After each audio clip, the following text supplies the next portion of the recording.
Bengal safe Murshidabad জেলায় ফার্নিচারের জগতে এক পরিচিত ও প্রতিষ্ঠিত নাম। 57 বিবি সেন রোড, বহরমপুর, মুর্শিদাবাদ। রঘুনাথগঞ্জ বিধানসভার বিধায়ক তথা রাজ্য সরকারের বিদ্যুৎ প্রতিমন্ত্রী আখরুজ্জামানের নেতৃত্বে এবং ব্লক তৃণমূল কংগ্রেসের উদ্যোগে 21শে জুলাই শহীদ স্মরণে প্রস্তুতি সভা হয়ে গেল রঘুনাথগঞ্জে। একই সঙ্গে জঙ্গিপুর লোকসভা কেন্দ্রের লক্ষাধিক ভোটে নির্বাচিত সাংসদ খলিলুর রহমানকে সংবর্ধনা দেওয়া হলো প্রস্তুতি সভা থেকে। সভাটি অনুষ্ঠিত হয় তেঘড়ি গ্রাম পঞ্চায়েতের খামরা ভাবকি উচ্চ বিদ্যালয়ে। উপস্থিত ছিলেন পশ্চিমবঙ্গ সরকারের বিদ্যুৎ প্রতিমন্ত্রী আখরুজ্জামান, জঙ্গিপুরের সাংসদ খলিলুর রহমান, জঙ্গিপুর সাংগঠনিক সহসভাপতি বিকাশ নন্দ, জেলা পরিষদের বিদ্যুৎ কর্মাধ্যক্ষ আলিয়ারা বিবি সহ একাধিক নেতা ও কর্মীবৃন্দ। আমাদের জঙ্গিপুর লোকসভা থেকে ব্যাপক ভোটের ব্যবধানে আমাদের তৃণমূল কংগ্রেসের প্রিয় প্রার্থী খলিলুর রহমান সাহেব দ্বিতীয়বারের জন্য নির্বাচিত হয়েছে।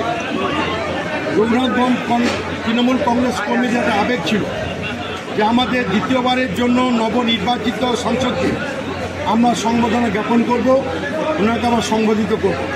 তাই রঘুনাথগঞ্জ বিধানসভার তৃণমূল কংগ্রেস কর্মীদের উদ্যোগে একটা সম্বোধনা সভা ছিল।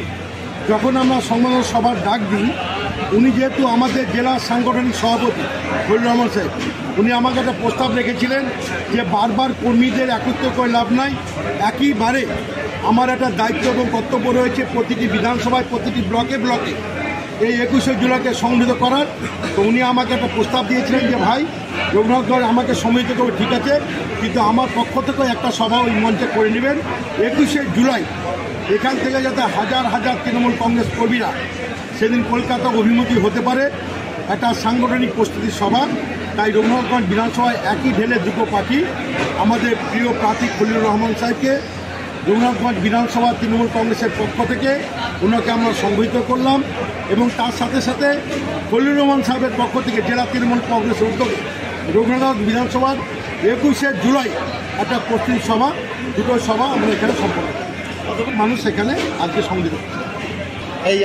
আমি বলি আপনাকে যে আমি রঘুনাথগঞ্জ বিধানসভা কর্মীদের কাছে আমি কৃতজ্ঞ এবং তাদের ধন্যবাদ জ্ঞাপন করি যে তারা আন্তরিক প্রচেষ্টা করেছে প্রিয় প্রার্থীকে জিতানোর জন্য। কোথাও তারা মূল্যায়ন, মানুষ নির্বাচক মণ্ডলী সিদ্ধান্ত নেয়, নির্বাচক মণ্ডলী আমাদের কর্মীরা নির্বাচক মণ্ডলীকে আমাদের প্রিয় প্রার্থীকে তুলে ধরে তাকে লিড দেওয়ার ব্যবস্থা করে।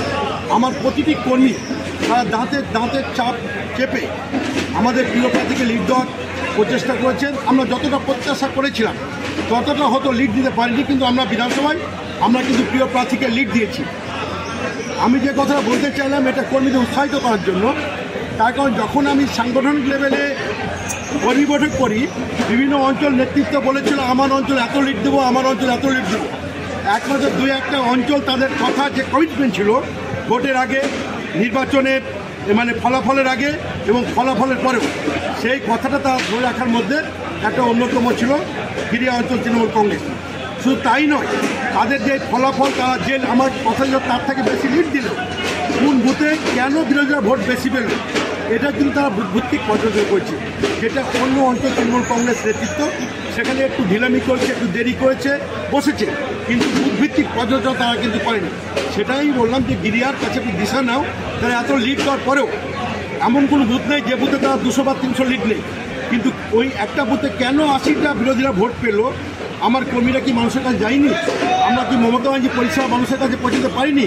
এটা তারা বারবার কর্মীদের কাছে জানতে চেয়েছে যে এখানে যেখানে জিরো পাওয়ার কথা, মমতা ব্যানার্জি উন্নয়নকে কি আমরা তুলে ধরতে পারিনি? তারা বারবার কর্মীদের প্রশ্ন করেছে কেন তোমরা পৌঁছতে পারেনি, এবং তারা যে এইভাবে যে সংগঠনটাকে মজবুত করেছে, তাদের এই মডেলটাকে আমি অন্য অঞ্চল এবং মডেলটা নিয়েই কি মডেল না, তারা যে রকম একটা কৌশল নিয়েছে, এই কৌশলটা অবশ্যই থাকবে। আরও কিছু দলের নির্দেশ যেমন আসবে, টাইম টু টাইম আমি সেভাবে এগিয়ে যাবো। আমাদের রাজ্য নেতৃত্ব আছে, জেলা নেতৃত্ব আছে, সবাই নির্বাচন যত এগিয়ে আসবে আমাদের মমতা যে পুঁজি করে সংগঠন মজবুত করতে হবে।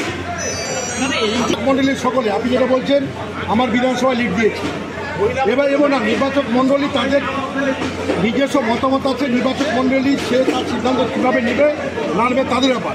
নির্বাচক মণ্ডলীর ব্যাপারে আমরা কোনো মন্তব্য করতে পারি না।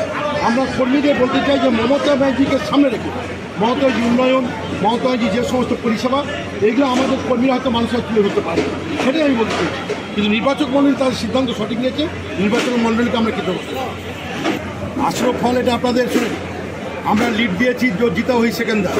আমাদের প্রিয় প্রার্থী প্রায় 1 লক্ষের অধিক ভোটের ব্যবধানে জিতেছে। এই জায়গাটাকে বারবার বলে আমি রঘুনাথ বিধানসভা কর্মীদের ডিমোলাইজ করবেন না। আমরা লিড দিয়েছি, আমরা এগিয়ে আছি, প্রিয় প্রার্থীকে জিতিয়েছি। এখান থেকে আমরা লিডটাকে আরও বেশি বাড়িয়ে নিয়ে যাবো। আসরূপ এই কথা আমরা বলছি না, আমরা লিড দিয়েছি, আরও এই লিডটাকে বাড়াবো। আমি আজকে রঘুনাথগঞ্জ বিধানসভায় রয়েছি। প্রথমে আমি রঘুনাথগঞ্জ বিধানসভার পাশে আমি তিনারা লিড দিয়েছি এবং জয়ীপুর লোকসভার মধ্যে একটা ভালো লিড হয়েছে। 1 লক্ষেরও বেশি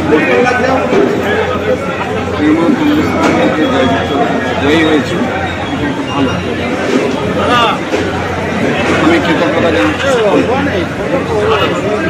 বিধায়ক সভাপতি, কেন্দ্রীয় সভাপতি, বুথ কর্মী এবং সংগঠনের সমস্ত কর্মী নেতৃত্ব এবং যে সমস্ত শুভাকাঙ্ক্ষী আমাদের হয়ে কাজ করেছেন দলের হয়ে আমি শুভেচ্ছা অভিনন্দন এবং কৃতজ্ঞতা।